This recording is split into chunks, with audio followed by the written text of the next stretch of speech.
hunt for pills and pump-action shotguns returns with Left 4 Dead 2.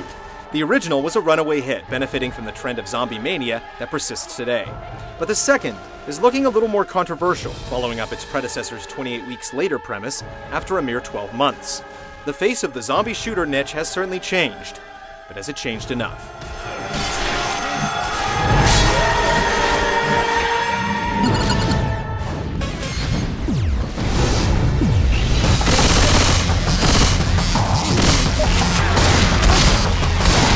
A virus causing zombie-like symptoms has spread like wildfire, and it's getting worse by the day. The ranks of infected are growing in strength and number, and word of the government's abandonment sure doesn't help either. Wait for official instructions. Wait my ass. Left 4 Dead 2 picks up right where the last one left off, with the epidemic spreading to the far reaches of the American South. With the human versus zombie situation not looking any better than it did for Francis, Bill, Zoe, and Lewis, there's certainly some work to be done. This is some grim shit we got ourselves into. Left 4 Dead 2's campaign consists of 5 new scenarios presented with a southern twist. Think zombie-infested swamps and sugar mills. The individual levels themselves are a little shorter in length, trading the winding urban gauntlets of the past for a more varied palette of scenery and submissions. Additional types of special infected like the Charger provide new threats, and even the new breed of uncommon infected will keep you on your toes. After all, it isn't every day that you see a zombie decked out in bullet-resistant riot gear. Just like the first, the general premise of the game is to brave the oncoming horde of undead in the hopes of making it to each level's safe house. How you'll make it to the end, as well as what measure of difficulty you'll contend with, is largely decided by the director, the game's all-powerful, all-knowing AI. Depending on your performance, the director will affect certain factors like weapon placement, item spawns, and the much-dreaded crescendo events. All of this and much more factors into Left 4 Dead 2's brutal algorithms. Big parts of the level layouts and even weather conditions change every time you play through a level, resulting in a different experience each time.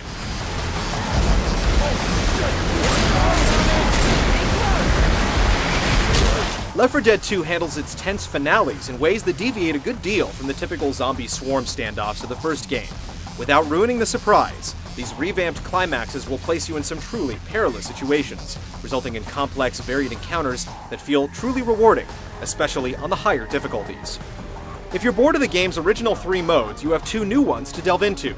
Realism mode brings an added emphasis on headshots and does away with the useful HUD markers, while Scavenge has teams taking turns against one another in an effort to see who can bring more gas tanks to a generator in the allotted time. I got this one!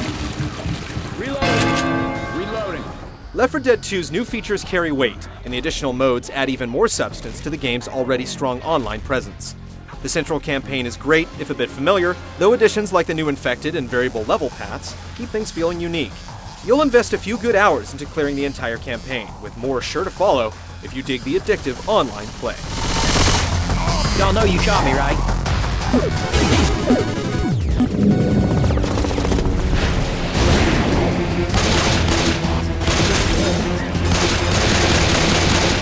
The sequel certainly switches up its famous cast of leads, but many of the fundamentals of zombie slaying remain set in stone.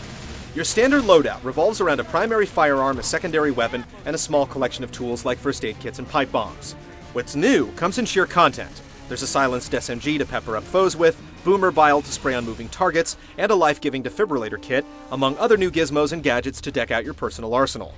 Stop shocking me! In terms of mechanics, a new combat system gives you the option of wielding a melee weapon in place of a sidearm. Getting up close and personal with your prey comes at considerable risk, but there's definitely something special to be said about plunging a chainsaw into the meat of your adversaries. Added bells and whistles aside, Left 4 Dead 2's quirks will feel familiar. Guns run a myriad of classes and types, but typically don't feel all that distinct from one permutation to another. Bullets are equally undiscerning about accuracy, making spray and pray the de facto strategy in high-stress situations. With regards to both, a slightly more nuanced touch would have been welcome, but with most of the shooting focused on laying waste en masse, it isn't a bad compromise. Plus, with agile AI foes that tend to dance around the line of fire, combat continues to feel fast and frantic, even if it's largely the same old bag.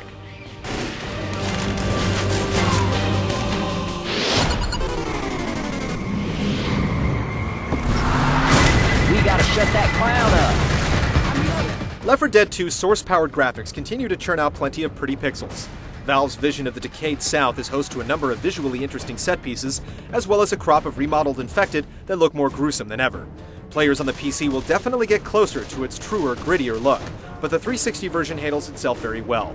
Some of the newer tech, like dynamic weather and dismemberment physics, give the sequel a little bit of that extra polish, but it's still disappointing to see two zombies side by side reel with the same pre-canned animation. In terms of sound, Left 4 Dead 2 sustains the reputation for greatness with its score of fine audio work. The longer, more varied speech interactions between the survivors feel fresh and real, and the way that the director contextually manipulates sound cues is still top-notch. We ain't driving through this. Sorry, guys. Guess it wasn't such a hot idea after all. God damn you, Jimmy Gibbs Jr.